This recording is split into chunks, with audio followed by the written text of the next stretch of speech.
মানুষের দুর্ব্যবহারে কষ্ট পাবেন না।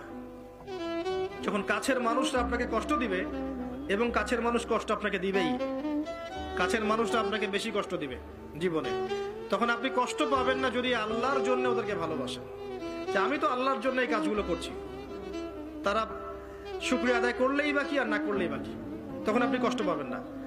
দুইজন ব্যক্তি যারা আল্লাহর জন্য পরস্পরকে মহব্বত করে, এই দুইজন মানুষকে আল্লাহ পাক আরশের ছায়া ছায়া দিবেন।